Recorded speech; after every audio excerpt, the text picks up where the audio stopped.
Hey guys, it's Michelle. This is episode 4 of the podcast. Today is April 28th, Monday, and you can find me at my blog, cozyegg.cozyeggdesigns.com. You can also find me on YouTube, which is where I upload the videos to under Cozyegg. And you can find me on Instagram and Ravelry under Cozyegg as well. So feel free to say hi, and I look forward to hearing from you guys. So I know it's been over a month since I recorded, and you know how that goes. Life is just crazy and stuff gets in the way. For me personally, it has been kind of a nightmare at work lately. A lot of frustration, a lot of stress, and that has left me with not a lot of energy or time to do a whole lot else. So hopefully I'm kind of at the tail end of that piece, though. The other thing is that spring has come to Texas, and everything is blooming, and so both Eric and I have been suffering from a lot of allergies and bad coughs, etc. And so I still do have my cough a little bit, but hopefully it will be minimal during the podcast. So anyway, that's where to find me, and what I've been up to over the past month, and hopefully I will get back on a regular schedule of doing the podcast recordings every other week. That's my intention, so I'm going to try to stick to that.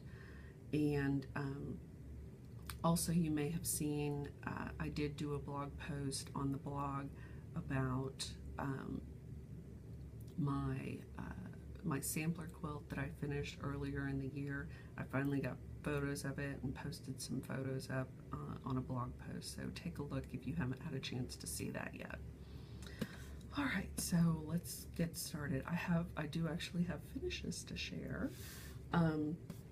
So first of all, let's talk about knitting finishes. So, and this is in my, right now it's in my knotted bag. And you can see the lovely new addition to my bag, thanks to getting to meet Diane at DFW Fiber Fest, which I will talk about a little bit later.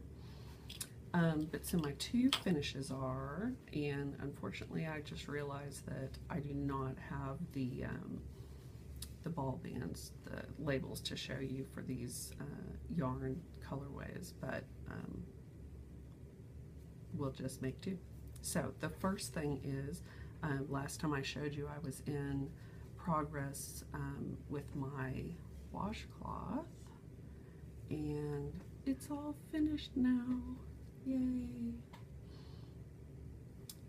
So this is where I was practicing and learning to do purling and knitting, or vice versa, knitting and purling. And I finally got this finished. I'm very, very proud of it, and really happy with how it came out. So this is this was a pattern from, I mean, it's a relatively simple pattern, you could make this up, but I specifically used the I think they're called the Dirty Girl washcloths from Chicks with Sticks book, which is what I've been using to kind of work on learning new things. So this was one of the washcloth patterns that they had in there. And the colorway, I don't know if you can see this, so it's kind of a blue, gray, cream, tans, browns, really pretty. And like I said in the last podcast, I love it more knit up than I did in the ball. So, but that colorway, this is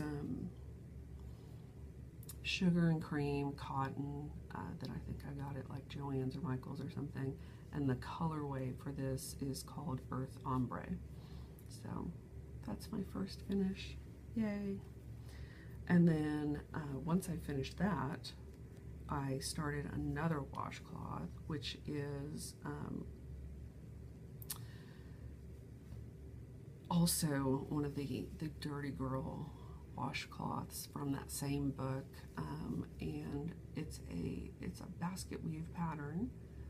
And so this I really wanted to do because I wanted to, you know, continue to practice my knitting and purling, as well as really kind of following a pattern and paying attention to what I was doing.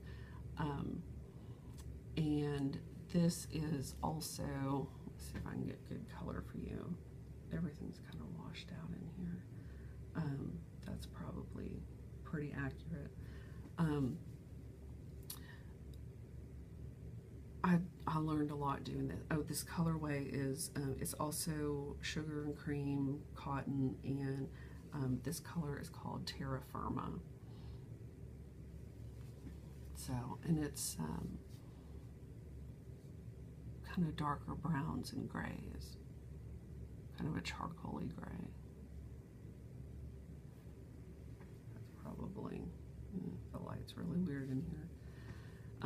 Anyway, so one of the things that was a major deal for me that I sort of stumbled across was, you know, I started working on this and I was going along, you know, my merry way, doing my knitting and purling, blah, blah. And I was listening to a Fat Squirrel Speaks podcast, one of her episodes, and she mentioned something about how you always have to slip the first stitch when you're knitting. And, you know, it kind of perked my ears up and I went, what is she talking about? And so then I got to looking at, you know, of course I Googled, and found out that yes, if you have, if this is going to be your, you know, finished edge and you're not attaching it to another piece, like in a garment, like a sweater or something, that you should be slipping that first stitch of every row. And then and several of them said, you know, you could do purlwise or knitwise. I think everything said purlwise for the most part, and then you knit that last stitch so that you get a nice finished edge. So I went back and I looked at this one and noticed that, you know, my edge is fine. I didn't really think anything about it. Now granted, when you look at it this way, you do get kind of this bumpy, you know, texture with garter stitch, but I didn't think anything about it. But then when I started looking at, you know, this one, because the edges had purls and knits, the edge looked horrendous because of that change in knitting. You know, instead of being uniform like this one was, it just looked awful. And so, you know, I sent a note to my friend Sylvia, and I'm like, help, what am I supposed to be doing? My edge looks like crap, and I think maybe I'm supposed to be, you know, slipping a stitch or something. What am I supposed to be doing? And she said, you know, yes, that's what you should be doing. And so, and then I also had a little Ravelry conversation with Amy Beth from Fat Squirrel Speaks, since she was the one that, you know, mentioned it on her podcast, which is what made me start thinking about it in the first place. So I ripped everything out that I had started. You know, I'd done about this much. I ripped all of that out, and I restarted where I was slipping that first stitch purlwise, and then the last stitch I was knitting. And I ended up getting this nice, well, you know, nice for me, it's all relative, right? This much nicer edge here, a finished edge. So obviously that is the trick, which I did not know. And since I'm sort of self-teaching, every new thing is an adventure. So Anyway, so I'm glad that I learned that. I'm glad that I, was able to follow a pattern without too terribly much fuss, and I'm pleased to have both of those finished. So those are my first two finishes. So let me set that over there, and then I had a couple of stitching finishes too. So the first one, I'm kind of reaching out a frame here. The first one was my willow block. You may recall that I decided to stitch something for Eric for our anniversary. It was our 9th anniversary in April, April 8th actually. And the 9th anniversary, the traditional gift is willow. And I was like, okay, what am I gonna give him that's willow related?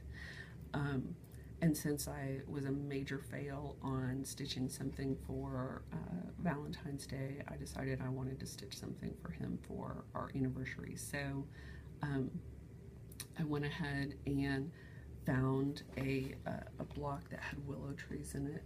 And sorry, I'm gonna have a little bit of my water here. I've got lemon essential oil in it, which is why I have to have it in a glass container, in case you're wondering.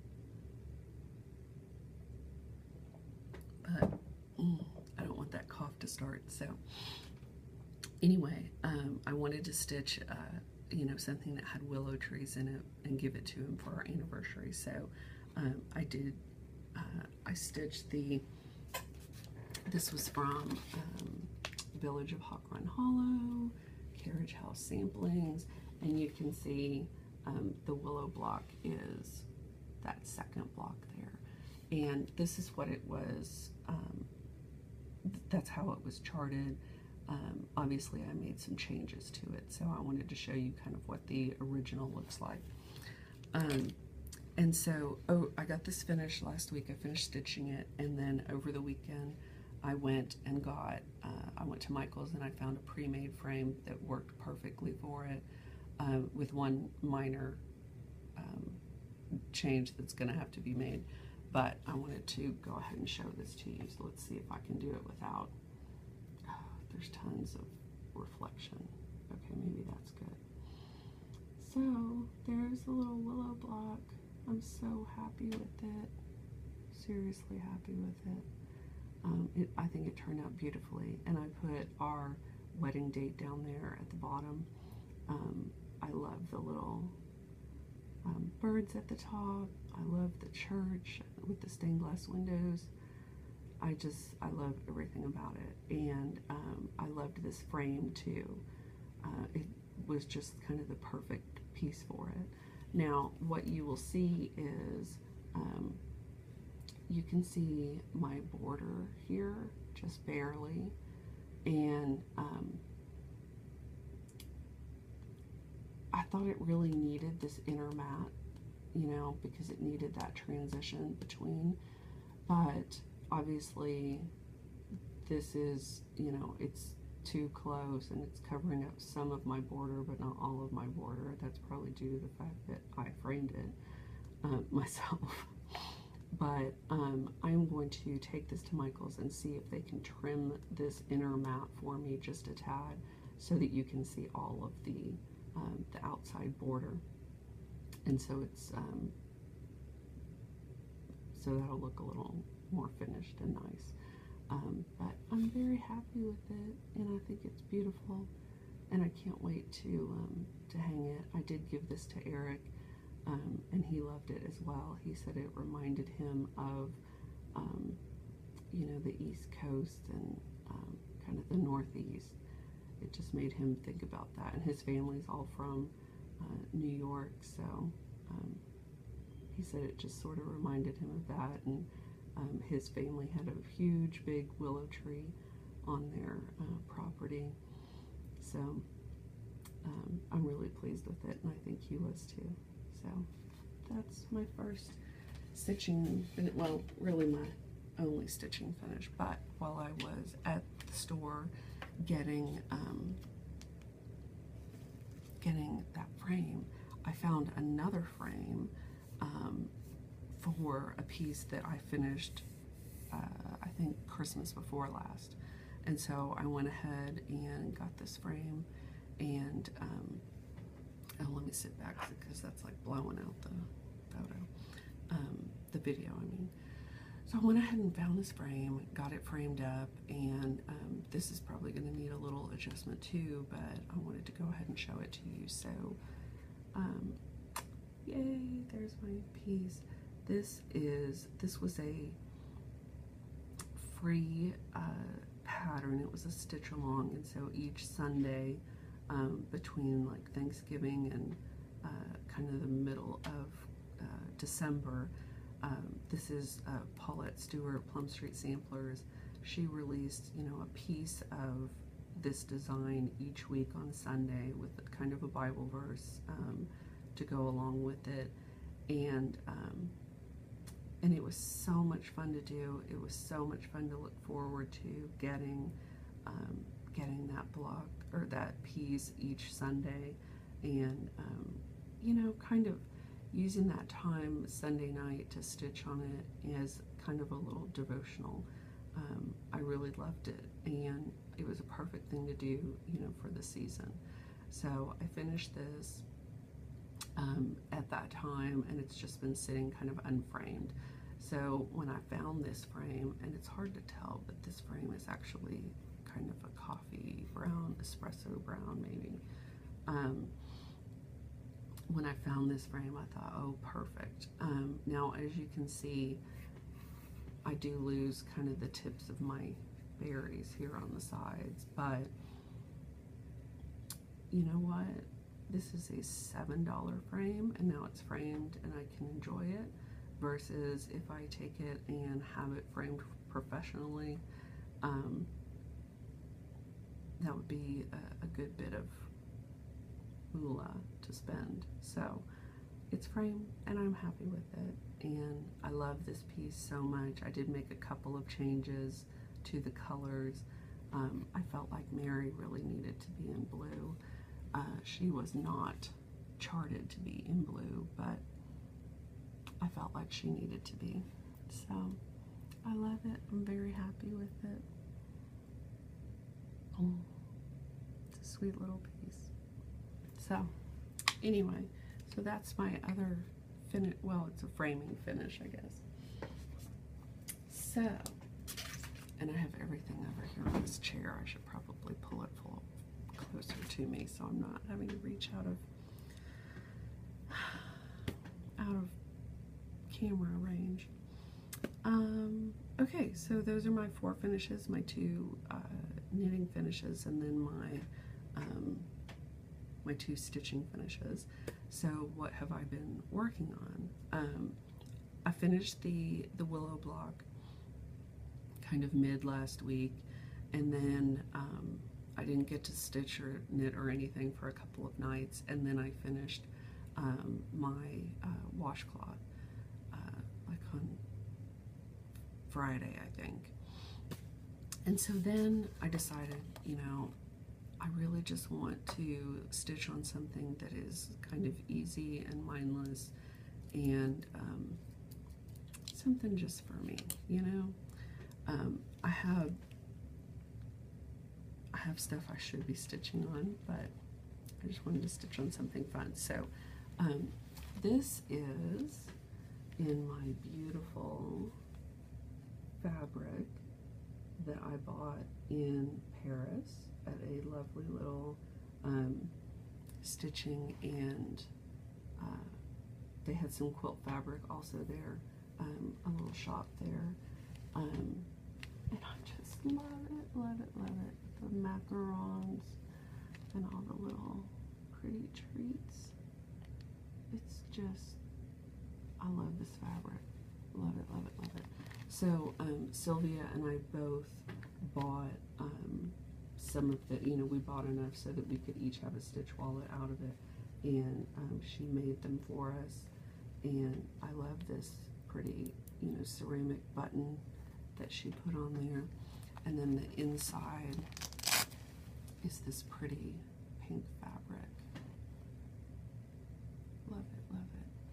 So anyway, oh, and then my scissors that I have in here, also a little Paris thing. So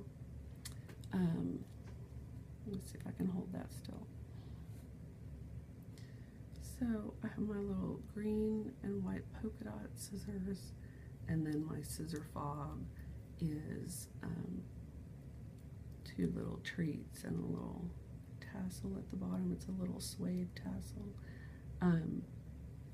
This was from when we went to the needlework show in Paris.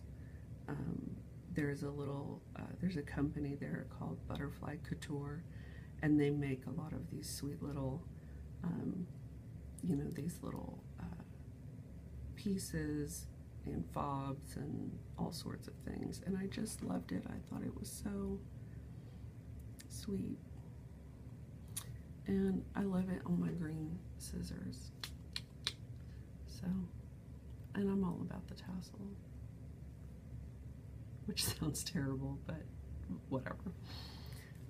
So anyway, those are my scissors that I'm using, and then the piece that I'm stitching on is this Primitive Wizard of Oz by Midsummer Night Designs. I've had this pattern like forever and ever and ever. Here's a little closer. I've had this pattern for so long, and I've wanted to stitch it, and you know, it's just one of those things. I've just never started it. So I think I started this in like late November or something last year, and I just picked this up again the other day after I finished my other two things, and it's been a lot of fun to stitch on. So this is, here, let me see if I can do that so it's not so see-through. There's my progress, and I have made some minor modifications on this. So the green that it calls for was just, and these colors are really bad. The green that it called for was just not, I wanted like an emerald green. The other one was kind of a faded bluish sort of green that it called for. So I switched out the greens, and then the metallic that it called for, and I don't know if you can even see that this is sparkly, but trust me, it's sparkly. The metallic silver that it called for, you know, I used some of that Kreinik metallic filament, you know, whatever that is, that metallic braid, and that stuff is horrible. I hate it. It's, you know, one, it's not sparkly enough, so it just has this weird kind of look to it. And let's see if that color is better. Yeah, it's a little better. So I ended up, let me see if I can find it. I'm sure it's buried in here at the bottom.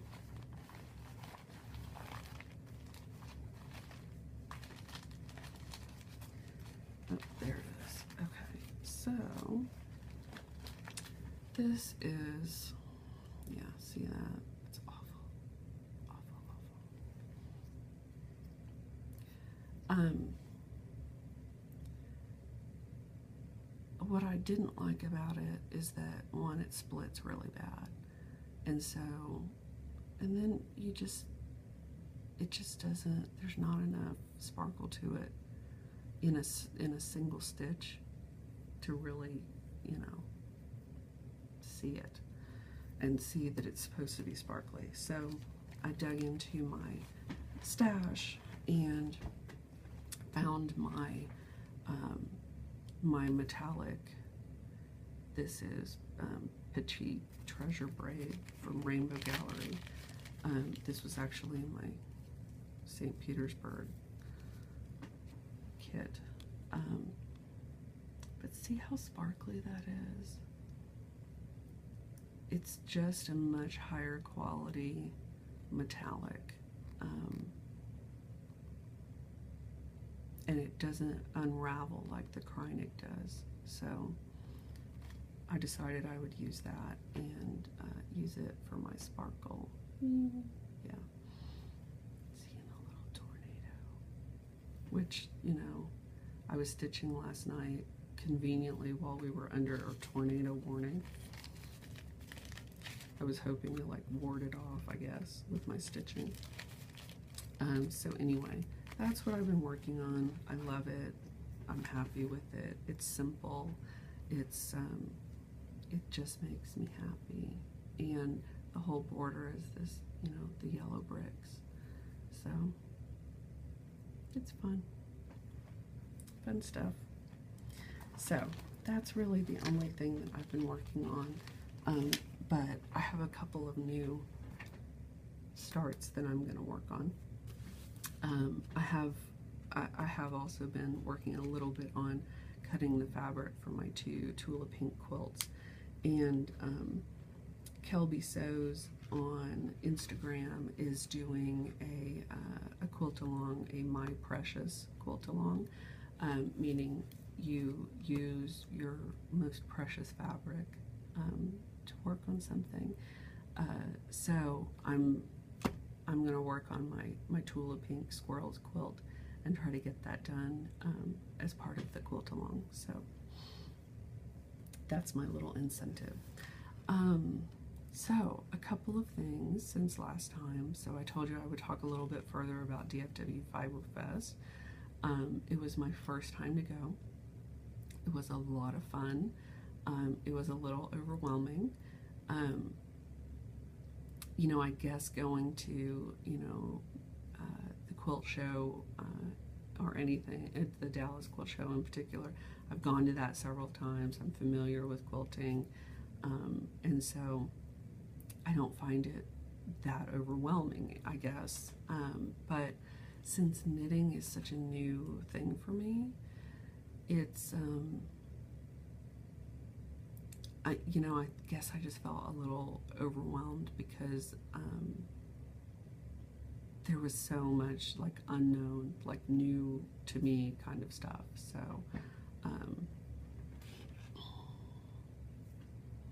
anyway, but there were a ton of vendors there. There was a ton of beautiful, beautiful, beautiful yarn there, and I was glad I got to walk around and, you know, look at everything and touch stuff and feel stuff and see it in person, and that was a lot of fun. But the best part was getting to meet Diane from Suburban Stitcher, and she mentioned this in her podcast too. We've known each other online for a long time, and it was wonderful to finally get to meet her in person, and we get to hang out a little bit and wander around and go shopping. And in particular, we went to the Miss Babs booth, and of course I'd never seen Miss Babs yarn in person. I have drooled over it online plenty, but I've never seen it in person. And so, you know, of course she had Miss Babs had had a bunch of models in her booth, and one of the things that, you know, Diane and I were kind of looking at and talking about was you know, shawls. And I told Diane that really, you know, part of what I love about watching to see what she's working on is because we're always working on socks and shawls for the most part, and those are the two things that I really want to be able to stitch. I mean, those are the things, or knit, those are the things that are really calling to me. So you know, we looked at they had a hitchhiker shawl made up, and it was just absolutely beautiful. And, you know, Diane said, hey, I think you could absolutely knit this. You know, it's pretty straightforward, pretty simple. So you should really give it a go, and you can get, you know, get yourself a skein of Yowza and go for it. So, you know, I really started contemplating that, thinking about it. And I was really excited about the prospect of being able to do you know, start on a shawl and finally kind of feel like I was making something and not just, you know, practice washcloths. So anyway, sort of along those lines, I'm going to kind of jump into a little bit of my stash enhancement so I can show you what I got there. I was very, very reserved, again, overwhelmed, but I did pick up one skein of yarn, and I'm so happy with it. So this is from Mustache Yarns. This is the Donegal Aran, and this is in her Outlander colorway. And I love it, love it, love it. You know, it just reminds me of Outlander, and, you know, all of the little specks in here. It's just so pretty, so pretty. I wish I had gotten more of it, but I'm happy with what I did get. So this was my only purchase from at DFW, and I was really happy to go home with it. Of course, afterwards, when I got home, I thought, I really kind of wish I had a Outlander bag to go with it.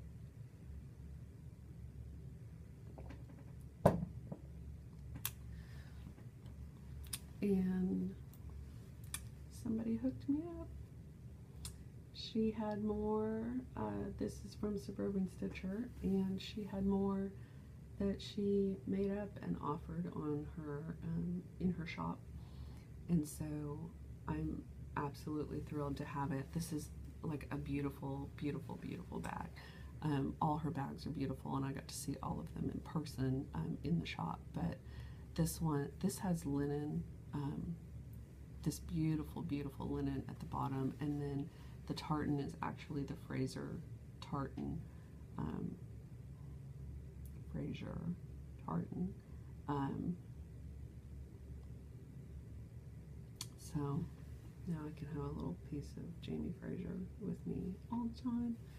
And the inside is this pretty, you know, just muslin, but it works so well with this. And there's her label. And it's a beautiful, you know, I mean, it's a good size bag.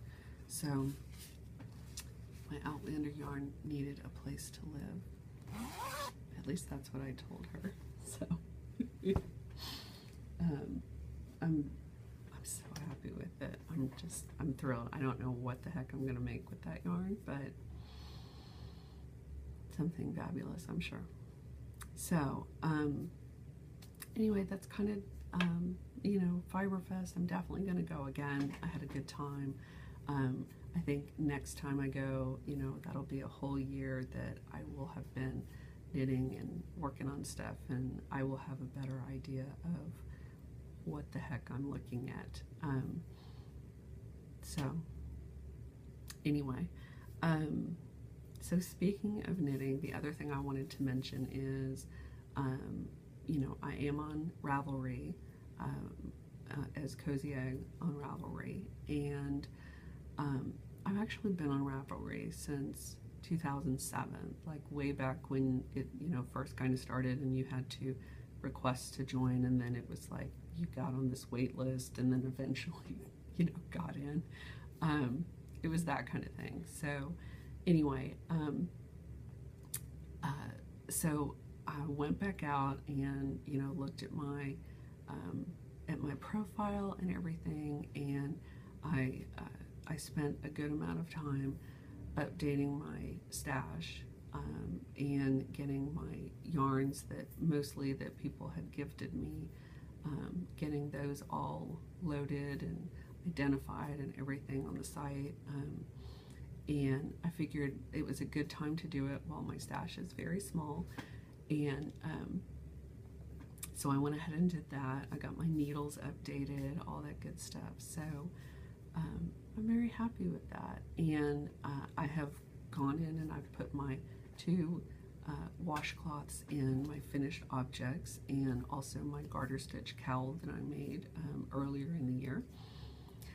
And yeah, I'm kind of excited to be on there and to have all of my stuff uploaded and be good to go. So speaking of stash, so the other thing I wanted to mention is, you know, I had talked a little bit last time about doing a stash sale on Facebook, and it was, you know, primarily stitching related stuff, charts and that kind of thing, charts and kits and stuff. I did a huge clean out and sold a ton of stuff.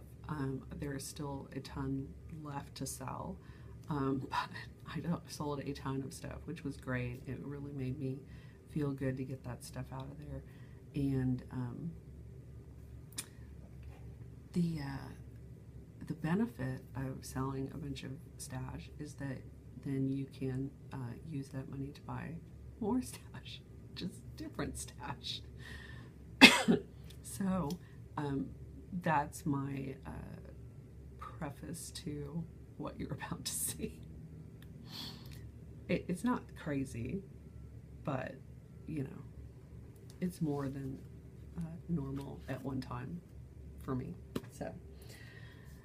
So after talking with Diane at Fiberfest about, you know, shawls and Miss Babs and all that good stuff, another friend of mine, Nicole from Nicole's Needlework, she was working on a Susan B. Anderson Way-It shawl using a skein of Yowza, which is really what it calls for, what it's, you know, written for. And she said she absolutely loved it. She was having a good time knitting on it, and she said, you know, hey Michelle, I think this would be an excellent, you know, kind of first knit for you, shawl wise. So I just decided, great, I'm all for that, you know. And it's you know, pretty much it's like, you know, 1 row repeat until you get to, you know, a certain weight, and then you start doing the border. I'm a little concerned about the border, but I'm gonna figure it out as I go. So I did go ahead and buy the pattern. It's a paid for pattern on Ravelry, or I think you can get it directly through Susan B. Anderson. So I did go ahead and get that. I'm very much excited about it. This is, I'm gonna cast this on basically, and the reason being that I also have Yowza. Look how flippin' fantastic that is.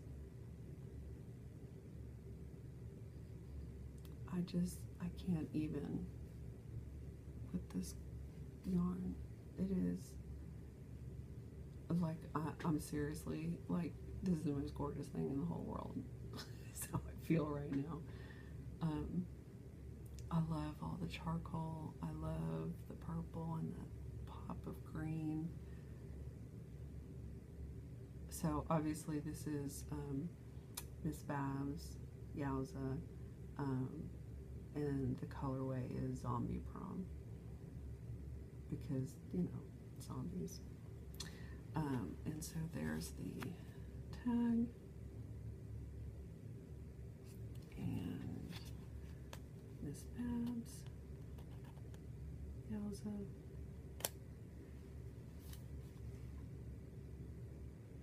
And it's squishy and it's soft, and I love it.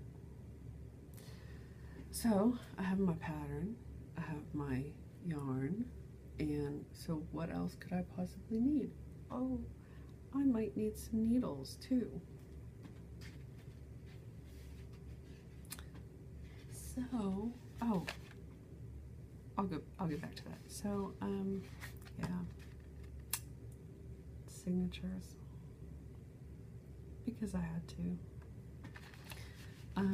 Because I needed cable needles for my shawl, and I didn't have any. So I have a big old long cable now. I have my beautiful, beautiful fancy metals, signature needles that are all sharp and pointy. And this right here, that's the best part. Best part. So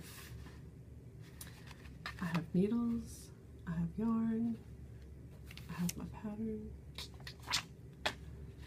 It's gonna happen. It's imminent.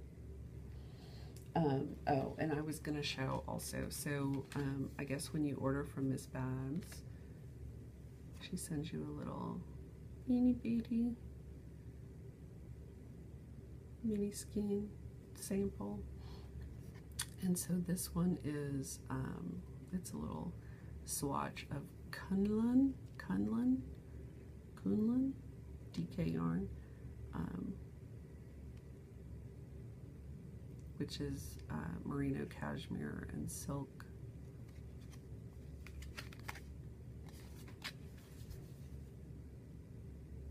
And I think the colorway may be luxurious based on that. Pretty. And then she also sent a stitch marker. This pretty amber stitch marker, which I love. And of course I can use it on my away shawl, I suppose, if I need it. But since it's amber, I think it kind of goes with this. Dragonfly and amber, what do you think? Yeah, I think so. So anyway, that's my knitting stash I bought. And then I had to buy Tulle Pink fabric, right? Because, you know, as one does. I left this in the package because I liked the little sticker. Happy mail indeed. This is the last fabric that I needed for my Anchors Away quilt. It's really kind of it's more of a creamy green. More cream than green, but it has a little greenish cast to it because this is in the seaweed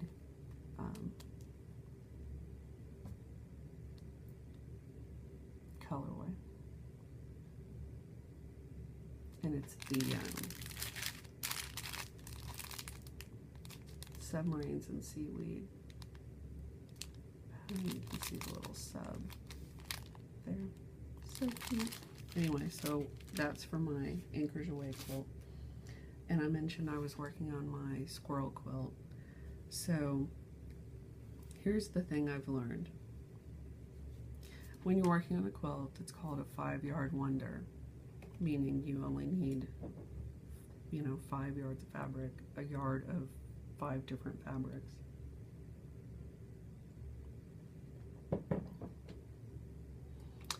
It's all fine and good unless you're gonna fussy cut, right? And that should seem, I mean, that's kind of obvious, right?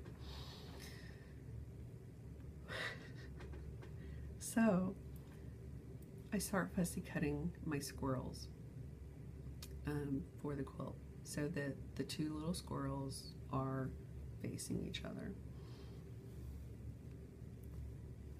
The problem is with your 1 yard of fabric, there is a point at which you can no longer fussy cut.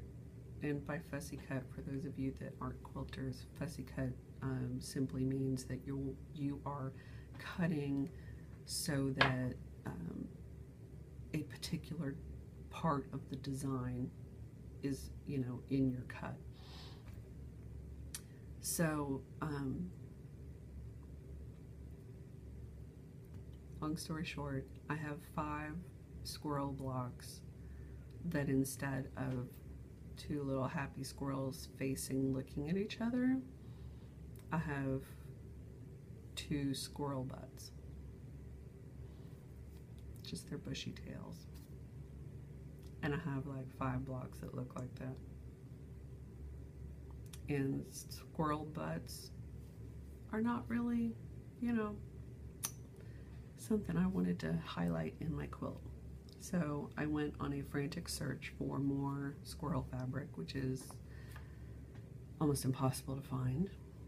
I paid an outrageous amount of money for it, but I bought 2 more fat quarters. So, upside down squirrel. So here's the thing. So I'm trying to fussy cut this, the 2 little squirrels looking at each other, but what I have is this, squirrel butts. That doesn't work for me. So, just say no to squirrel butts. Hopefully these 2 fat quarters will get me what I need so that I only have happy squirrel faces. And then while I was at it, I found some more nightshade. So I bought some more of this. This is the apothecary jars. You saw it in my last podcast. I bought the blue colorway, and so this is the green, obviously. Just love it. And then I also bought some more nightshade. This is called Raven Lace. You can see the raven. And this is in the purple colorway, because as you can see, all purple all the time, apparently. So, Raven Lace. So I'm very happy with those. I'm trying to collect enough nightshade that I need for another quilt. You know, but as I mentioned, these older lines are getting harder and harder to find, and people are hoarding their fabric and then selling it, if they decide to sell, for outrageous amounts of money. So I'm happy that I was able to afford both of these and that they were available, and that I got my squirrel fabric too. So that's really it for stash enhancement. And I know this is a long episode, but I had a lot to tell you. Really the only other thing to mention is what I've been reading.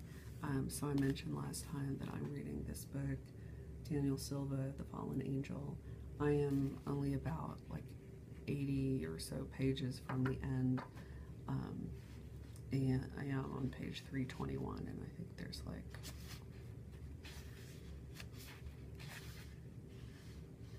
.393 pages, so getting there. I hope to have that finished pretty soon. Oh, and my pretty Marie Antoinette bookmark that I bought at Versailles. So pretty. So I'm almost done with that, and I've already picked out my next book, and I'm really thrilled about it.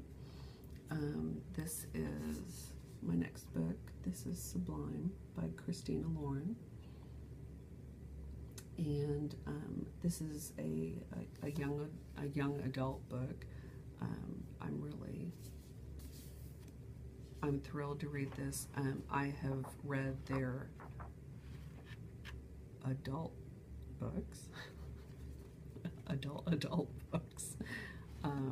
Their beautiful series, which I have really enjoyed, and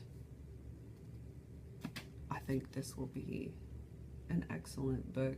Very different, obviously, from their other stuff, but I'm really looking forward to reading it, so that's up next. And I think that's about all I have today. So, like I said, I'm going to try to get more on top of recording. It has just been kind of a challenge, not only with my allergies and my cough and everything, but also time when Eric is not home, because I don't want to podcast when he's home, because it makes me self-conscious to know that he's listening to me, and time when the kitties are napping so that they are not being hoodlums like they normally are. It's just been a challenge, but I'm going to try to get on a regular schedule again so that I can keep doing this every couple of weeks, and then my episode won't be quite so long because I will be podcasting more frequently. So anyway, with that said, thank you for joining me. I appreciate it. I always appreciate it. Thanks for visiting me on Instagram and my blog, and subscribing to the podcast on YouTube, and just generally being awesome and very supportive. I really appreciate it. And so you can find, I will have this uploaded to YouTube. I will also post it on my blog. My blog is cozyegg.cozyeggdesigns.com. I'm on Ravelry and Instagram as Cozyegg, so come find me. Also Cozyegg on YouTube. So come find me, say hello, and thanks so much for joining. I appreciate it. Bye.